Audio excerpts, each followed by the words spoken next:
Move over, Idris Elba. There's a new black star in town. He's called Tahaka Ekundeo, and as everyone knows, Ekundeo is a common Nigerian name. This is he. No, that's Larry Ekundeo. I mean, the actor. No, that's the curator and cultural strategist, Ashara Ekundeo. I know we all look the same to you, but for heaven's sake. Thank you. Yes, that's the brother who got a £100,000 grant specifically set aside to encourage black artists. OK, Tahaka doesn't look very Nigerian.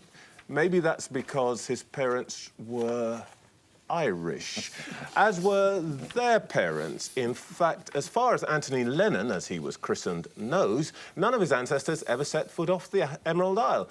But Anthony says his Mediterranean complexion and experiences growing up qualify him to be a born-again African. There aren't that many advantages to being dark-skinned, I can tell you. So I think it's a bit of a cheek for Anthony to change his identity and benefit from a bob or two.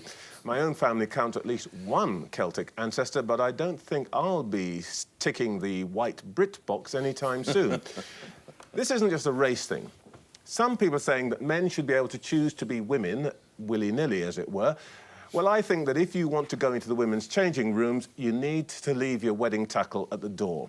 If you want disability benefits, you have to prove you need them. And if you want to be black, a quick session in the local tanning parlour won't cut it. Be proud of what and who you are, but don't trivialise vital issues by becoming an identity fraudster.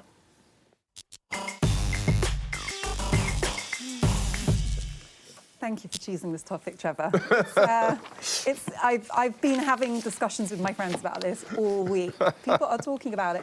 I think that, for me, I think it's a bit different from gender, because the difference between race and gender, as I know you know, is that discussions about gender actually involve questions of biology, whereas race is a social construct. You can't do a test for race. You can't do a test for race. And it's something that we've all been socialised into. And for me, the problem with this is that I think it comes from a misunderstanding of what it means to be black.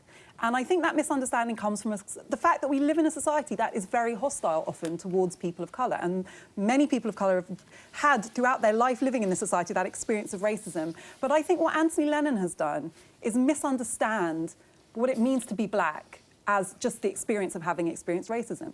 And, you know, for me, that's what he's saying, because he's saying, I've experienced racism because people think I'm black, therefore I'm black. Therefore, I can self-identify as black and tap into funding for black actors.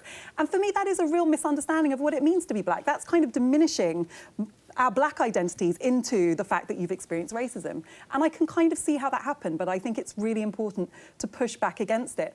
I think the sad thing about this story is he's clearly somebody who wants to be an ally to black theatre and black arts. That's great. There are lots of people who are allies in that way.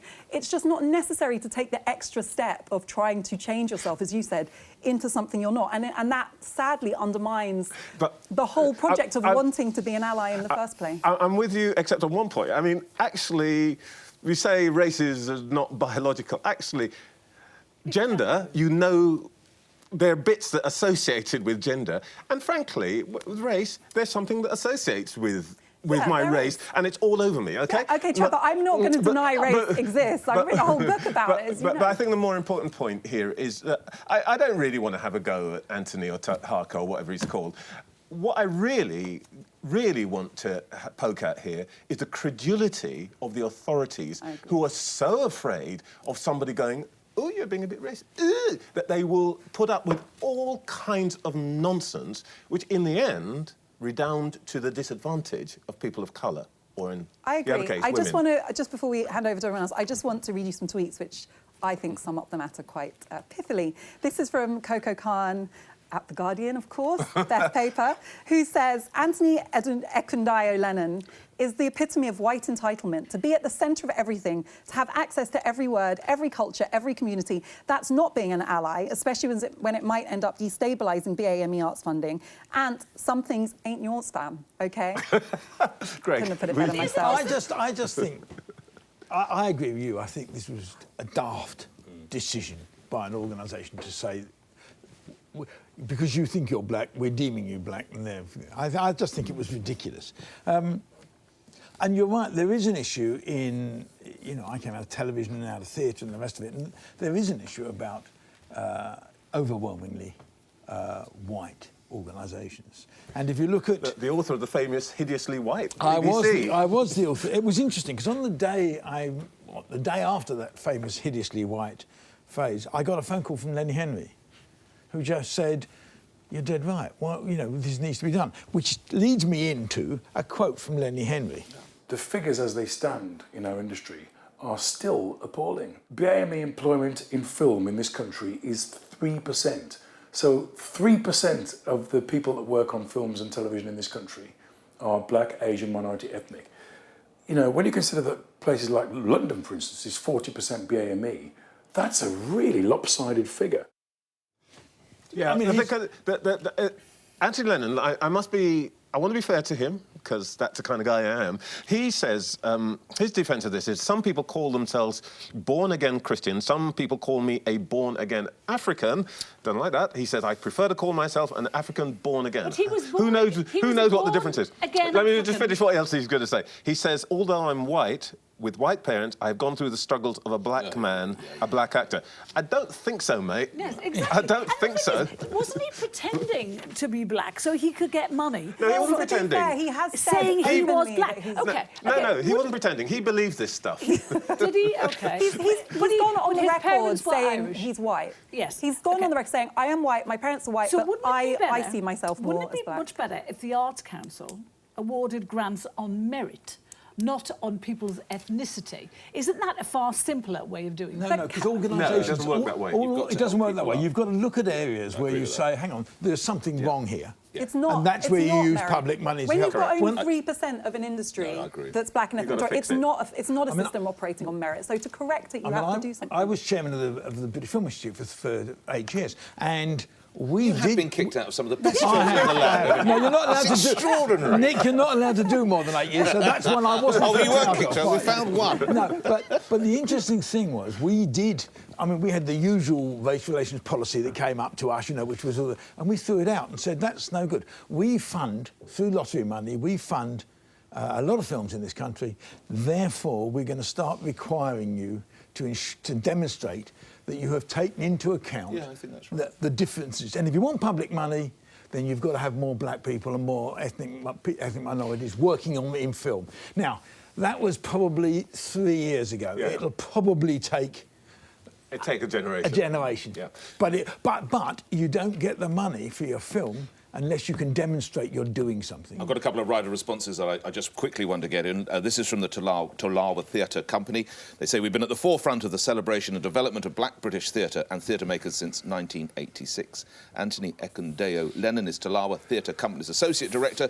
As an artist of mixed heritage, he's not only eligible for the position, but his experience, work and achievements make him an exceptional person for the role. And then the Arts Council England says Tolawa raised their wish to support Anthony with us.